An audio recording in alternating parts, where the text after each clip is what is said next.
few years ago, the opportunity arose to move the business to Thornton Science Park. For a number of years, I'd worked with a number of universities and students and always tried to involve students in race team activities. They got a great deal out of it because they were learning to work with instrumentation and computers. We got something out of it because it was one less thing for me to have to worry about. I had some guys to do it for me. I had a great belief in mixing commerce with academia. And so when I met the CEO of the site and then the dean, we had a shared ethos of blending this commerce with academia and making a good experience for the student so that they ended up going out into the world better prepared than without that experience. So that's what attracted me to coming here.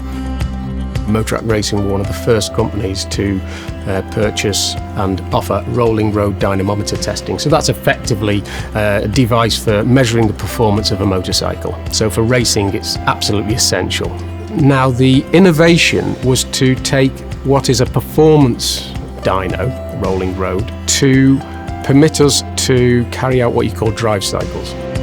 By being involved with the Innovation to Commercialisation project, it allowed us to attend some masterclasses. We have benefited from involvement with the I2C lab, with the I2C project. We work quite closely with them on a number of things, so it's just built good links. Being at Thornton and being involved in the I2C project has opened doors as well. People take you more seriously. We actually now see the possibility of a whole new business. And the idea is that eventually we will be employing students that perhaps came through on the journey with us. We've always strived to collaborate very closely and work closely with the Faculty of Science and Engineering, to which point we even picked up an award this year for outstanding collaboration, so we must be doing something right. There's a lot of exciting things going on, and it's great to be part of that journey.